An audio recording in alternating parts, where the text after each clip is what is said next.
우리에게 주시는 하나님의 말씀은 요한복음 20장 19절에서 23절까지 말씀입니다.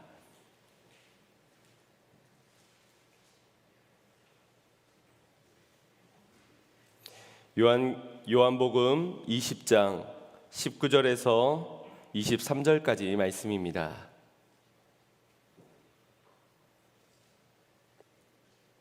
요한복음 20장 19절에서 23절까지 말씀 제가 봉독해 올리겠습니다.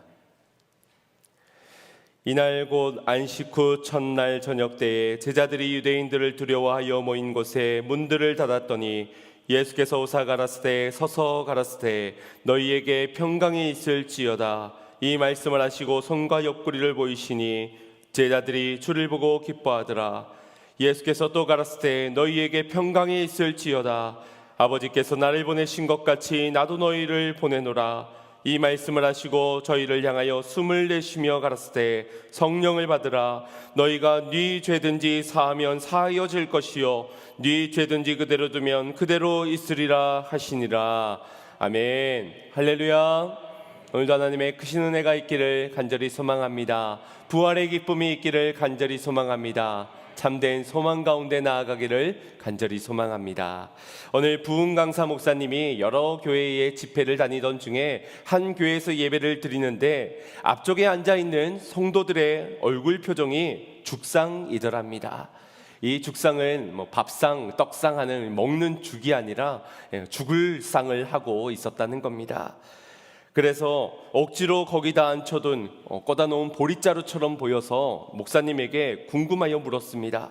담임 목사님, 왜 이렇게 성도들의 표정이 안 좋습니까? 혹시 교회에 무슨 안 좋은 일이라도 있는 것입니까? 를 물었습니다. 그러자 이 담임 목사님이 굉장히 뻘쭘해지기 시작하는 겁니다. 그래서 둘러댄 것이 그건 예수님께서 십자가를 자신의 죄 때문에 지셔서 그 죽음이 너무 슬픈 나머지 저러는 겁니다 라고 하였습니다. 그러자 강사 목사님은 더욱더 안타까워하시면서 이렇게 말씀하십니다.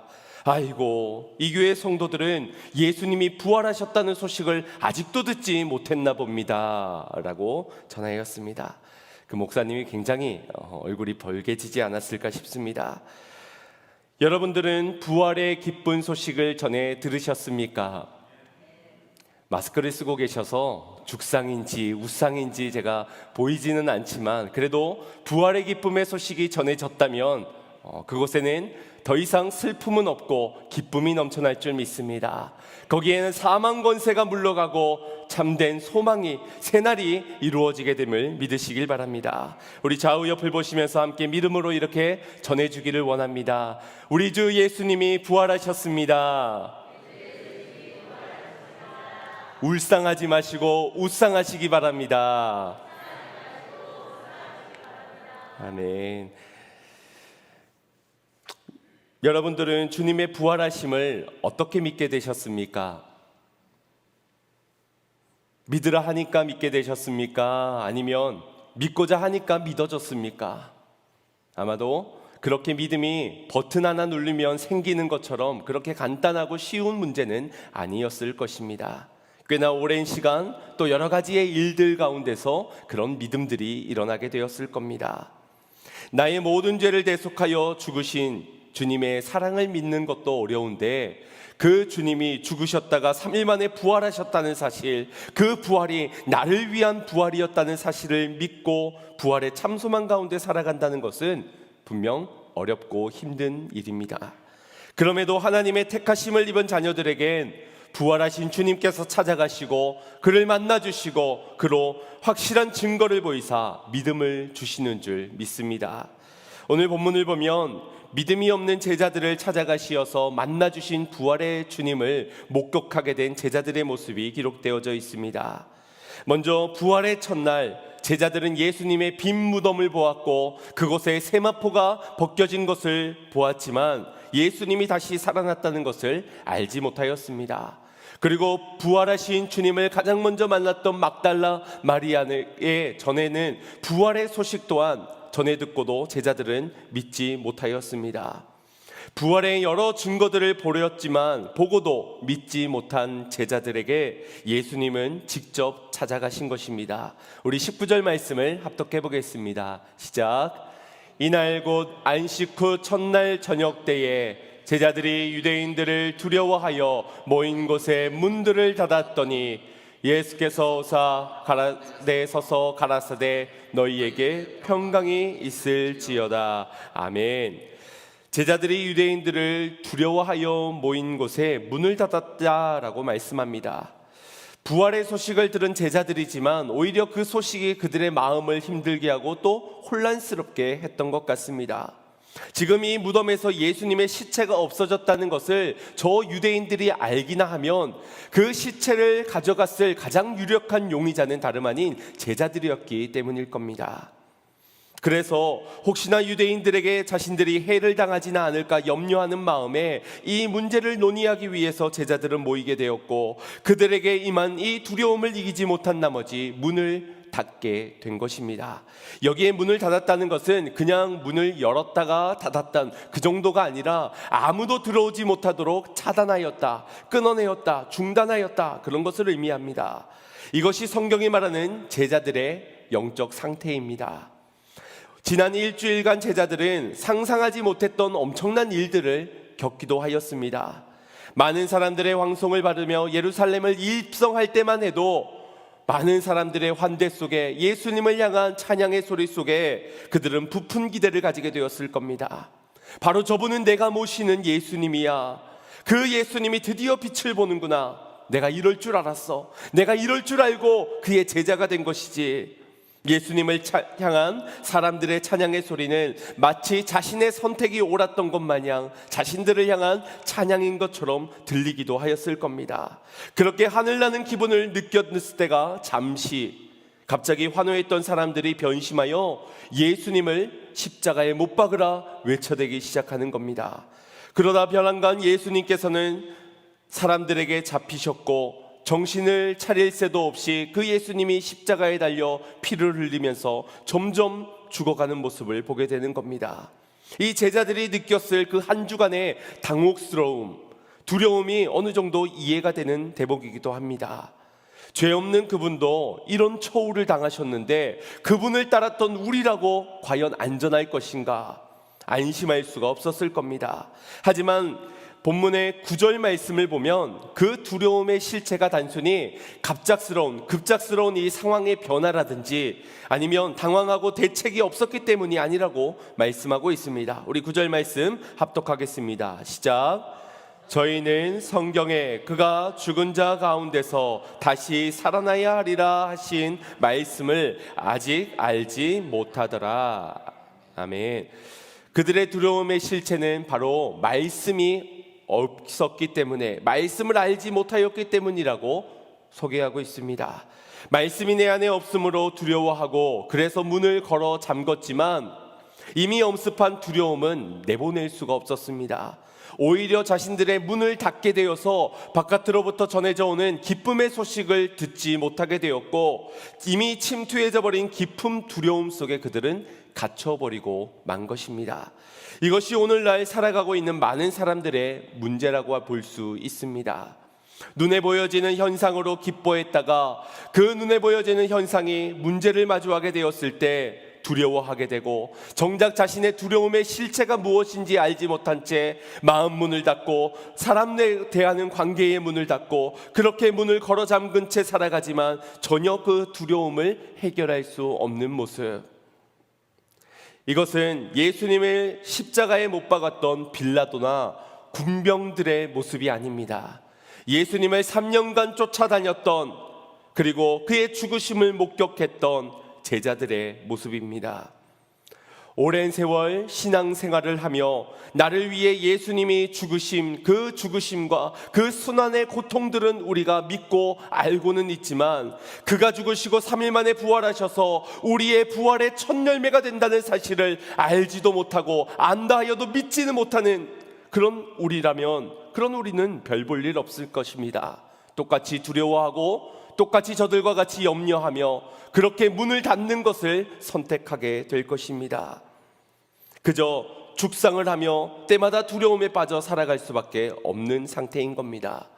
혹시 이 사업을 하다가 망하는 것은 아닌가? 혹시 바이러스에 감염되어서 나도 질병에 걸려 고통받는 것은 아닌가?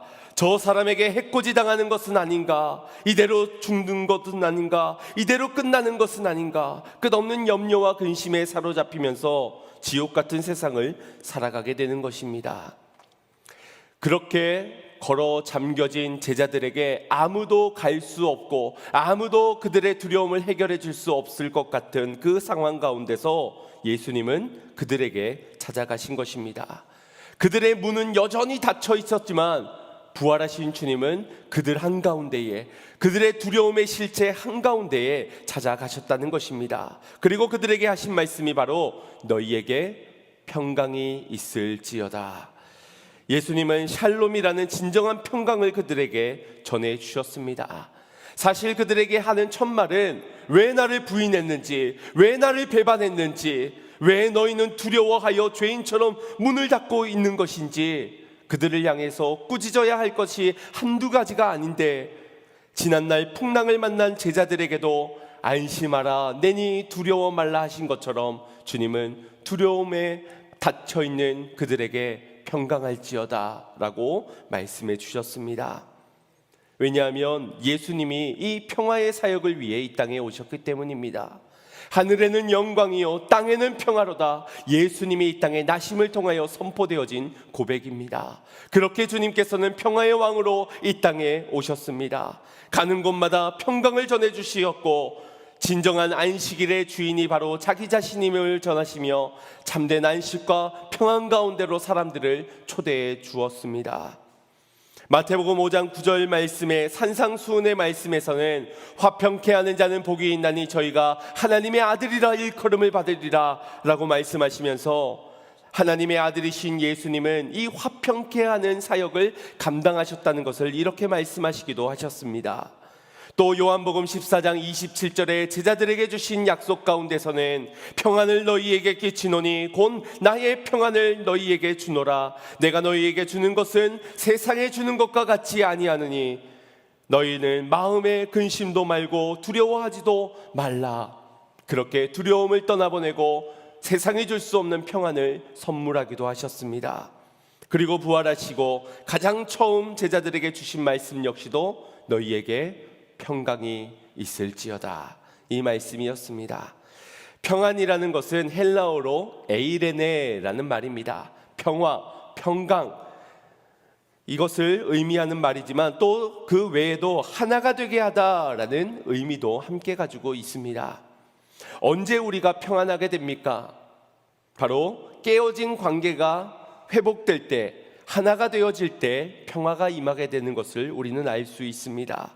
히브리어로 샬롬이라는 그 의미도 보면은 나뉘어지지 않는, 쪼개워지지 않은 그 빵 한 덩어리, 그 완전한 부족함이 없는 하나된 그 상태를 샬롬이라고 말하기도 합니다.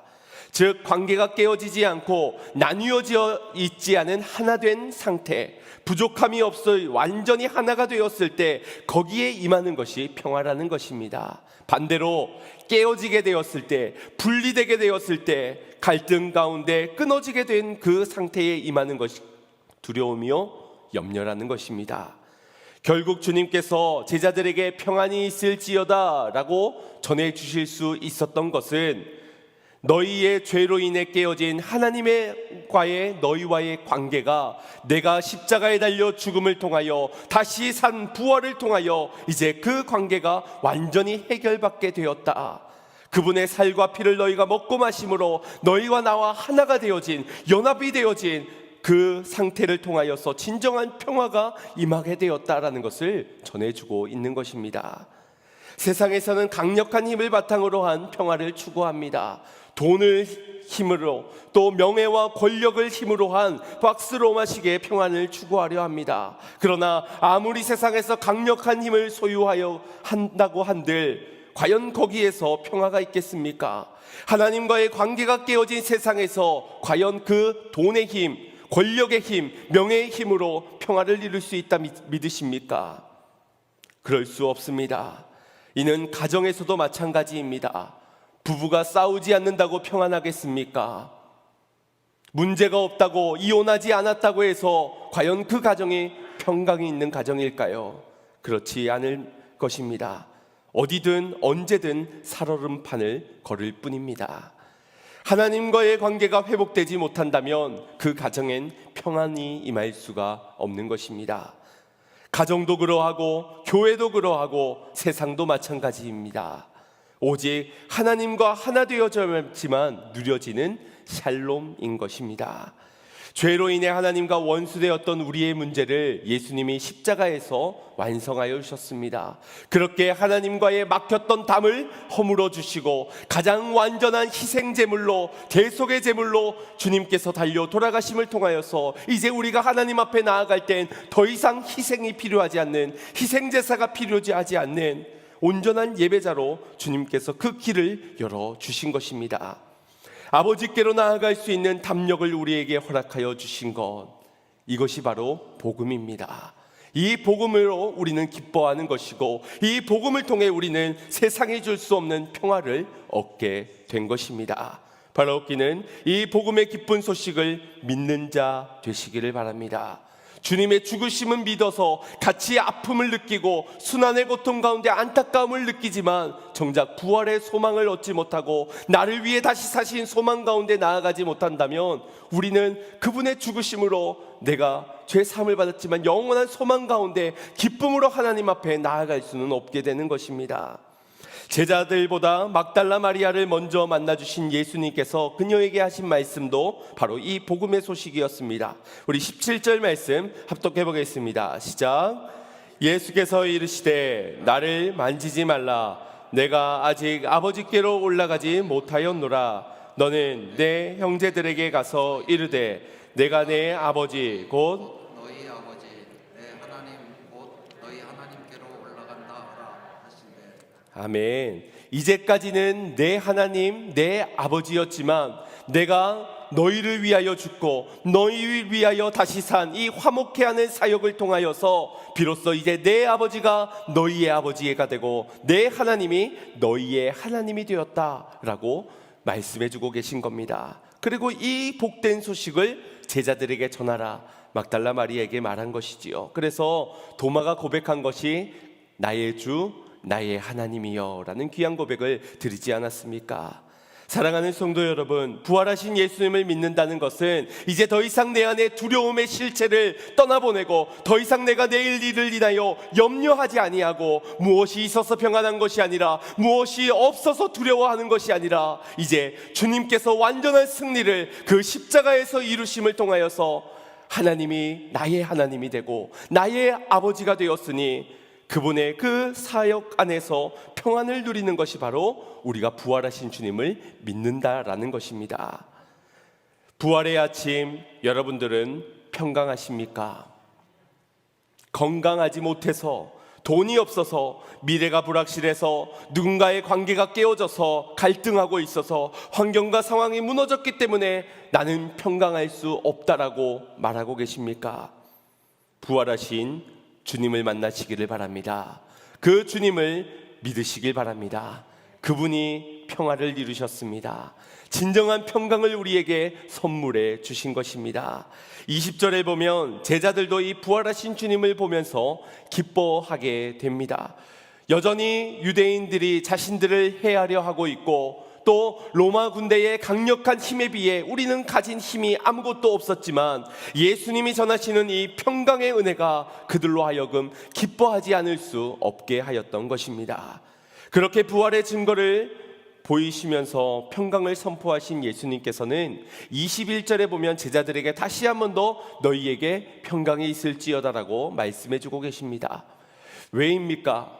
평강을 19절에서도 전하는데 왜 21절에 다시 한 번 더 평강을 전하는 것인가? 그들의 두려움이 도저히 이 평강의 말로는 해결되지 않는 것이었기 때문일까요? 그 이유에 대해서 21절에 이렇게 우리가 찾을 수 있습니다. 합독해 보겠습니다. 예수께서 또 가라사대 너희에게 평강이 있을지어다. 아버지께서 나를 보내신 것 같이 나도 너희를 보내노라. 아멘. 아버지께서 예수님 그 독생자 아들을 보내신 이유는 이 땅의 화목을, 하나님과 인간의 깨어졌던 그 관계의 화목과 화평과 진정한 평안을 주시기 위해 보냄을 받았습니다. 그런 예수님께서 나도 너희를 보내노니 무엇을 위해서 보내겠습니까? 어두운 세상에 빛을 드러내므로 평안을 잃어버린 두려움에 빠져있는 저들에게 진정한 평안을 전해주고, 주 예수 그리스도께서 십자가로 이루신 그 화목케 하는 사역에 참여하여 너희도 평강하여라, 이것을 전하는 사명을 위해 우리를 보내신 것입니다. 그래서 우리로 보내시는 이 사명을 위하여서 주님께서는 다시 한 번 더 너희에게 평강이 있을지어다 라고 축복하고 계신 것입니다.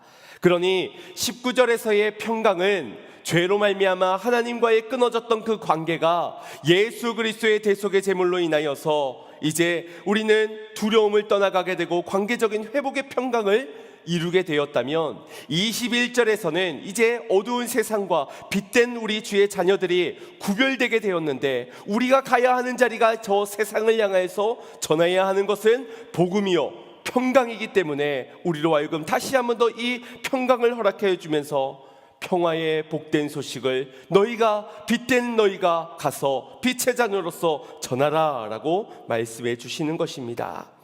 그리고는 22절 말씀에 이렇게 말씀하십니다. 이 말씀을 하시고 저희를 향하여 숨을 내쉬며 가라사대 때 성령을 받으라. 아멘. 사명자들에게 주시는 평강의 근원, 그 실체가 어디에 있느냐? 바로 성령님 안에 있다라는 것입니다. 우리가 하나님과의 관계가 회복되어지고 난 이후에 우리에게 필요한 사역은 바로 그분과 깨어졌던 관계가 연결되게 되었다면 그분과의 소통과 그분과의 친밀한 사귐, 그분과의 사귐의 교제가 우리 안에 필요할 것입니다. 그리고 이 사역을 위해서 오시는 분이 바로 성령님인 것입니다. 땅끝까지 이르러 내 증인이 되리라, 예수님의 마지막 명령이셨지요. 그러나 그 명령, 사명을 받은 제자들이 바로 가서 전할 수는 없었습니다. 왜냐하면 기다리라 하셨기 때문입니다. 주님께서는 모여 전혀 기도에 힘쓰라 하셨고, 기다려 기도하는 자들에게 성령이 임하고 그제서야 가서 증거할 수 있게 된 것입니다. 성령님께서 임하셔야만 증인으로서 저들에게 진정한 평강을 전할 수 있게 되기 때문입니다. 이처럼 진정한 증인이 되기 위해서는 우리 안에 외적인 증거와 내적인 증거가 필요합니다. 외적인 증거는 20절 말씀에서 보았듯이 예수님께서 제자들에게 가서 내가 부활했다는 것을, 죽고 부활했다는 사실을 자신의 손에 난 못자국을 보이면서 옆구리에 찔렸던 창자국을 직접 보이시면서 이 외적인 증거를 보여준 것입니다. 그 증거를 보고선 제자들이 비로소야 기뻐할 수 있었던 것입니다. 육체적으로 나는 확실히 죽었고 그 죽었던 내가 확실히 다시 살았다는 이 확실한 외적 증거를 통해 그들은 기뻐할 수 있었던 것이지요. 그렇다면 오늘날 저와 여러분은 어떻게 이 외적인 증거를 얻을 수 있겠습니까? 2000년 전으로 타임머신을 타고 돌아가야 되겠습니까? 아니면 요즘 영화가 잘 나와서 그 예수님의 순환 영상들을 보면서 저것이구나, 저것이 외적 증거나, 그렇게 봐야 되겠습니까? 아니면 여느 수련회 때처럼 십자가를 나도 한번 져가보고 나도 십자가에 한번 매달려보는 체험을 가지면서 그렇게 예수님의 죽으심을 나도 느껴보아야 하는 것이겠습니까? 그렇지 않습니다. 우리에게 더 확실한 외적 증거를 주셨으니 그것이 바로 우리가 보고 있는 성경 말씀, 진리의 말씀인 것입니다. 우리는 이 말씀을 통하여서 예수님을 향한 모든 예언의 사역과 또 이루신 사역들을 보게 되었습니다. 예수님의 그 모든 사역을 듣고 믿을 수 있게 된 것입니다. 이는 눈으로 보고 만진 것보다 더 확실한 증거를 우리에게 허락해 주시는 것입니다. 그래서 의심하였던 도마에게 예수님께서 너는 나를 본고로 믿느냐, 보지 못하고 믿는 자들은 복되도다 라고 말씀하신 겁니다. 이미 보고 만지고 믿었던 도마에게 이 말은 놀리는 말이 아닙니다. 약 올리라고, 배 아프라고 하는 말씀이 아닙니다. 오늘날 저와 여러분이 직접 만지고 보지는 못하였지만, 주의 말씀으로 믿었기 때문에 말씀을 통하여 믿게 된 저와 여러분이 복되다라고 주님께서 말씀해 주고 계신 것입니다. 그리고 증인을 되기 위한 내적인 증거가 바로 성령을 받으라. 그 성령님이 우리 안에 증인되게 하는 내적인 증거인 겁니다. 그 주의 영이 임할 때에 우리는 하나님의 마음이 무엇인지를 알게 되고 하나님의 선한 뜻이 무엇인지 분별하게 되며 그 선하신 길을 향하여서 나도 따라 걸어갈 수 있도록 우리의 길을 세밀하게 인도하시는 분이 바로 성령님인 것입니다. 이를 위해서 예수님께서는 제자들을 향하여서 숨을 내쉬었다. 그리고 성령을 받으라 말씀을 주십니다. 이 숨을 내쉬다라는 것은 구약에서의 두 장면을 떠올리게 만듭니다. 먼저는 창세기 2장 7절 말씀에서 아담을 지으실 때에 흙으로 빚었지만 그의 코에 생기를 불어 넣으셨지요. 그리고 에스겔 37장에서는 마른 뼈에게 생기를 불어 넣으사 군대가 되게 살아나게 하셨습니다. 생기, 곧 생명의 호흡을 주님께서 불러 넣으시어서 모든 우주 만물의 창조물들을 하나님께서 말씀으로 창조하셨지만 우리 인간은 하나님의 형상을 닮은 인간에게는 생기의 코에 생기를 불어넣으며 생명의 호흡을 불러 일으키시며 생명체로 하나님을 떠나서는 살아갈 수 없는 그런 생명적 존재로 우리를 창조하신 것입니다. 그리고 마른 뼈에 생기를 불어넣으시며 그 생기가 불어넣어졌을 때에 하나님의 일을 감당하는 하나님의 군대가 되게 하셨다라는 것입니다. 이처럼 예수님께서도 숨을 내쉬시며 제자들에게 하나님을 떠나서는 살아갈 수 없는 존재임을 자각하게 하셨고 성령이 임하심을 통하여서 하나님의 군대로서의 사명을 감당하는 증인이 되게 하신 것입니다. 오늘 이 부활의 주일 가운데 저와 여러분이 함께 생각해 보기를 원하는 것은 과연 나는 평안한가? 나에게는 과연 이 평화가 있는가를 함께 되짚어 보기를 원합니다. 하나님과의 관계가 회복됨으로 인한 평안이 내게 있는가? 주 예수 그리스도의 화목케 하는 사역을 통하여 하나님 앞에 나아가기를 힘써가며 그 하나님과 함께 함을 통하여서 평안을 누리고 있는가?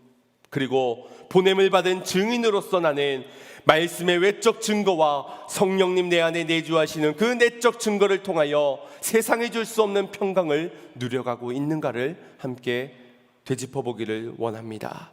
23절 말씀에 주님께서는 이렇게 말씀하기도 하셨습니다. 합독해 봅니다. 너희가 네 죄든지 사하면 사하여질 것이요 네 죄든지 그대로 두면 그대로 있으리라 하시니라. 아멘. 죄를 사하는 권세는 우리 인간에게 주어지지 않았습니다. 고해성사를 하였을 때 택함받은 종이라 하여서 그 죄를 사해 줄 수 있는 능력이 있지는 않습니다. 오직 예수님만이 가능하신 사역입니다. 그런데 여기에서 말하고 있는 네 죄든지 너희가 사하면 사하게 될 것이다. 이 말은 곧 예수님께서 십자가로 이루신 화평케 하는 화목케 하는 그 사역을 전하는 너희가 된다면 그들도 진정한 평안, 세상에 줄 수 없는 평안을 선물로 받음으로 죄를 사함받게 되는, 그래서 하나님과의 관계가 회복되어지는 그 평강의 은혜를 누리게 된다라는 것입니다. 그런데 반대로 너희가 전하지 않는다면 그 죄로 인해서 하나님과 깨어진 관계 속에 그들의 호흡은, 생명의 호흡은 끊겨지게 될 것이며 그들은 두려움 가운데 살아가게 될 것이라는 겁니다. 그래서 너희는 세상에 줄 수 없는 평안의 소식을, 복된 소식을 전하여 저들로 사망 권세, 죄로 인하여 두려움에 빠져 있는 그들을 건져내라고 말씀하고 있는 것입니다. 바라옵기는 오늘 우리 안에 임한 평화, 우리 안에 임한 생명의 호흡, 우리 안에 임한 이 화평의 제목들을 전하는 자 되기를 간절히 소망합니다. 우리만 호흡하는 것이 아니라 저들도 생명의 호흡을 불어넣어 함께 호흡할 수 있는 은혜가 있기를 간절히 소망합니다. 마지막으로 여러분에게 소개시켜 드리고 싶은 것이 있습니다. 숨쉬지 못해서 괜찮아 라는 책의 저자인 김온유라는 분입니다. 그녀는 독실한 크리스천 가정에서 태어나 건강한 몸을 가지고 남부럽지 않게 살아가던 중에 갑자기 감기에 걸려 찾은 병원에서 폐에 종양이 있다라는 오진 판정을 중학생 때 받게 됩니다. 그로 인해 의료 사고를 당하면서 수차례의 수술을 받고선 그 후유증으로 호흡기 장애 1급 환자가 되게 되었습니다. 그로부터 18년 동안 병원에서 살아가고 있는 그녀, 그런 그녀의 이야기를 영상으로 잠시 만나보겠습니다. 아무도 예측하지 못했던 16년 전의 일이었습니다. 친구들보다 한 뼘은 더 컸던, 꿈도 재능도 많았던 중학생 소녀. 그런 소녀가 감당하기엔 너무 고통스럽고 버거운 일이었습니다. 병원의 오진으로 계속되는 수술 과정 속에서 그녀의 갈비뼈는 모두 녹아내렸고 폐와 다른 기관들도 망가져 버렸습니다. 의사들은 그녀의 삶이 곧 끝날 거라고 말했습니다.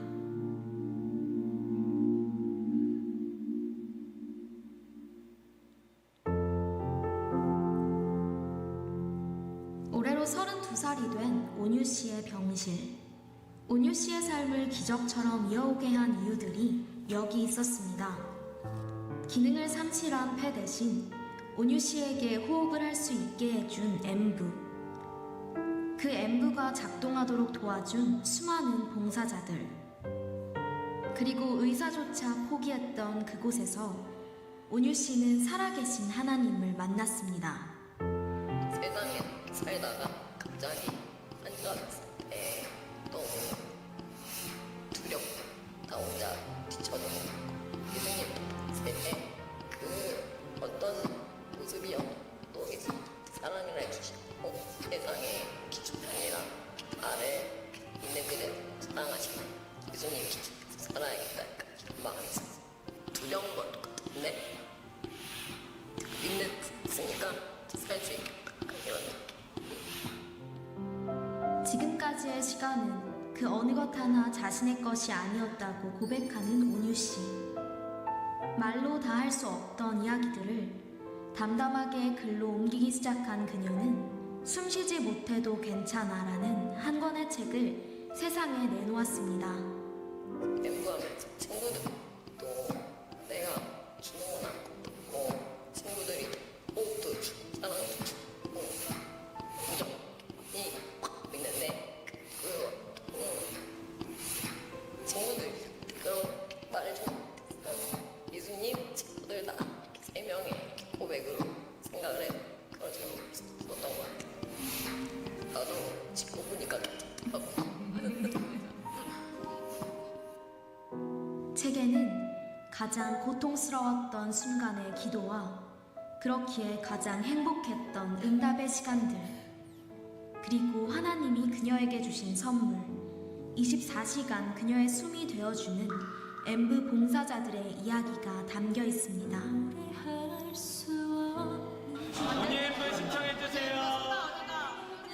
어느새 10년이 넘게 이어져 오고 있는 엠부 봉사.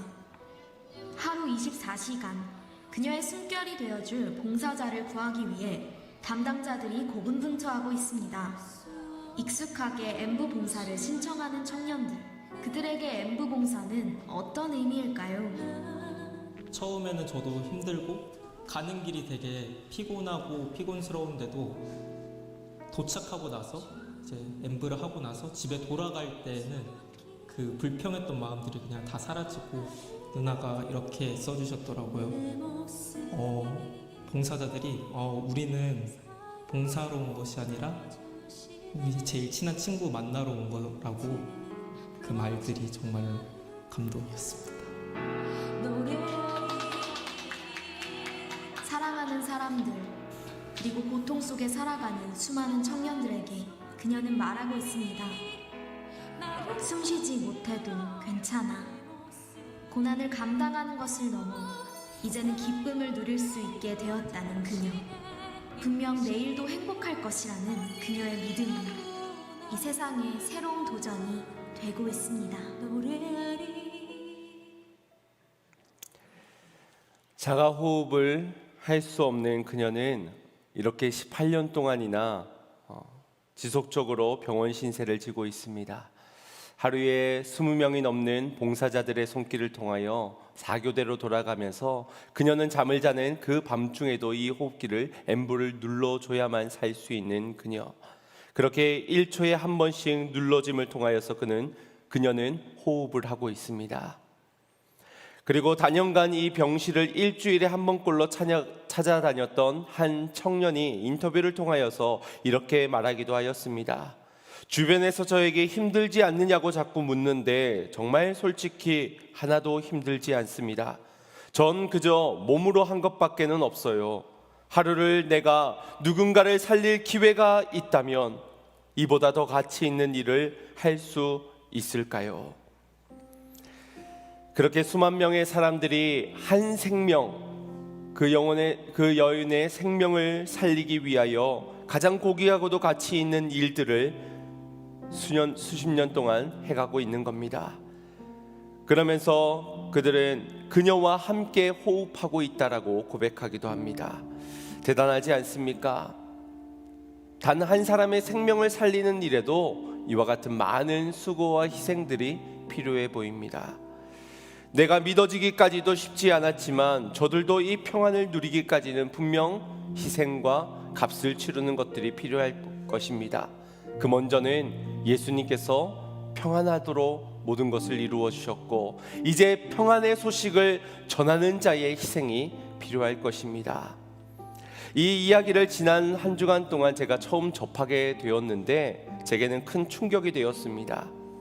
아니, 이렇게 가치 있고 생명을 살리는 이 귀한 일들이 어딘가에서는 일어나고 있는데 저는 그거를 몰랐던 거예요. 이미 10여 년 동안이나 이 사람의 사역들이 향한 봉사자들의 사역들이 지속되어지고 또 몇 년 전에 벌써 이것들이 방송 매체를 통하여서 소개를 되었는데 이제서야 제가 안 것이지요. 그것이 충격이었고요. 또 하나는 지금도 이 땅에는 한 생명을 살리기 위해서 수많은 사람들이 눈물과 땀방울과 희생으로 수고하고 있는데 그럼 나는 지금 무엇하고 있는가라는 이 질문 때문에 충격이 아닐 수가 없었습니다. 사람들은 그녀에게 물었다고 합니다. 온유 씨는 어떻게 하나님을 믿습니까? 온유 씨는 어떻게 아직까지 하나님을 믿고 있습니까? 라는 질문인 듯합니다. 그때 그녀는 나는 날마다 숨을 선물로 받습니다 라고 고백하였습니다. 숨 쉬는 것이 당연한 것이 아니라 많은 사람들의 섬김을 통하여서 엠브를 눌러서 전해지는 그 호흡이지만 그 가운데는 하나님의 은혜가 내게 호흡하게 하셔서 숨을 쉬고 있다라는 고백입니다. 이 책을 보면 24시간 봉사자들이 다녀가면서 함께 숨을 쉬는 이 병실을 모두가 힐링하는 공간이 되고 예배의 처소가 된다고 합니다. 봉사자들이 그녀와 함께 고민을 나누다가 자연스럽게 그녀로 위로를 얻기도 하고요. 자신들의 트라우마를 해결하지 못했는데 그녀와 이 귀한 사역, 고귀한 이 일들을 해결하면서 해결을 받기도 하고 그렇게 그 공간에서 축복과 행복을 나누다가 가게 된다고 합니다. 이처럼 주님의 평강을 임하는 자는 살게 될 것이고 그 평안한 자가 이 평강을 전할 때에 그도 살게 되는 역사가, 사명자도 함께 살아나는 역사가, 평안하게 되는 역사가 있게 되는 듯합니다. 사랑하는 성도 여러분, 우리가 무엇 때문에 두려워하고 있습니까? 어쩌면 우리는 숨을 못 쉬어도 안 괜찮아 이것 때문에 두려워하고 있을 겁니다.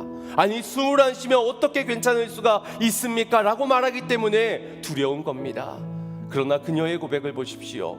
두려운 것은 동일한데, 두려운 것은 사라지지 않았지만 그러나 내가 주님을 믿기 때문에 살아갈 수 있다라고, 감사하며 호흡하며 살아갈 수 있다라고 고백하지 않습니까? 무엇이 두렵습니까?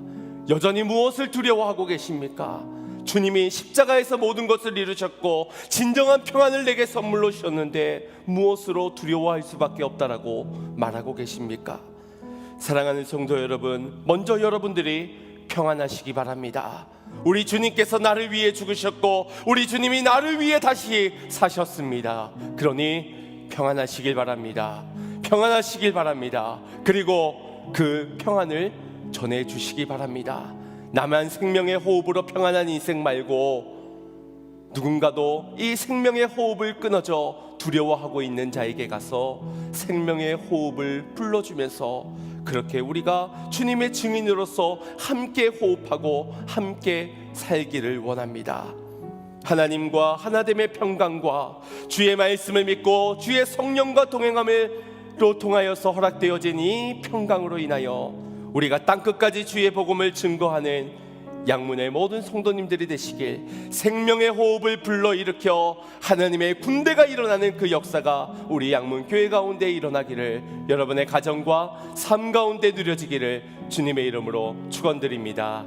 우리 같이 부활하신 주님, 그 주님이 이루신 그 평화의 사역, 그것이 내 안에 누려지고 또한 사명 가운데 결단하기를 원합니다. 고백합니다. 주는 평화, 막힌 담을 모두 없셨네. 주는 평화,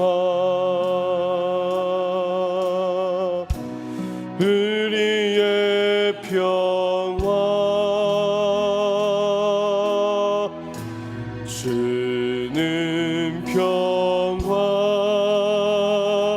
막힌 담을 모두 얻으셨네. 주는 평화, 우리의 평화, 염려다 맡기라, 염려다 맡기라. 주가 돌보시니 주는 평화, 우리의 평화, 염려다 맡기라. 주가 돌보시리. 주는 평화, 우리의 평화. 우리에게 생명의 호흡을 불러넣어 주십니다. 주는 평화, 막힌 담을 모두 얻으셨네. 주는 평화, 우리의 평화,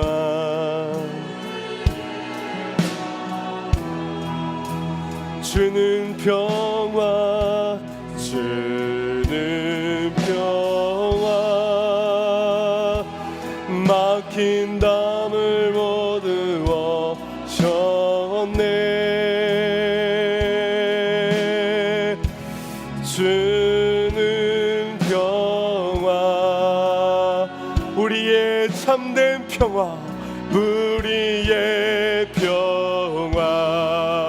수고하고 무거운 짐진 자들아, 염려다 맡기라. 주가 돌보시니 주는 평화, 우리의 평화, 염려다 맡기라. 주가 돌보시니 주는 평화, 우리의 평화. 두려움의 실체는 하나님과의 관계의 단절에 있습니다. 하나님이 있으면 무엇이 부족하겠습니까? 그분과 하나 되었을 때 우리에게 무슨 부족함이 있겠습니까? 그러나 세상의 눈에 보여지는 것들로 인하여서 그분과 하나됨을 믿지 못하고 내 안에 계신 성령님을 믿지 못하고 부활의 복된 소식을 믿지 못하기 때문에 우리 안에 팽배한 이 두려움에 우리가 무너지게 되는 것입니다. 우리 다시 한 번 더 진정한 화목을 이루신 관계를 하나 되게 하여 주시옵고 진정히 화목한 삶으로 우리를 인도하여 주시는 그 평화의 주님을 바라보며 이제 내가 주의 평안 가운데 진정한 샬롬을 누리는 자가 되길 원합니다. 그리고 그 평안으로 전하는 자 되어 생명의 호흡을 증거하고 전하는 자로 내가 가는 곳마다 평안을 선포하는 삶이 되기를 원합니다. 나로 평화의 사도가 되게 하여 주시옵소서. 평안을 전하는 자가 되게 하여 주시옵소서라고 우리 주의 한번 부르짖고 합심하여 기도하겠습니다. 주여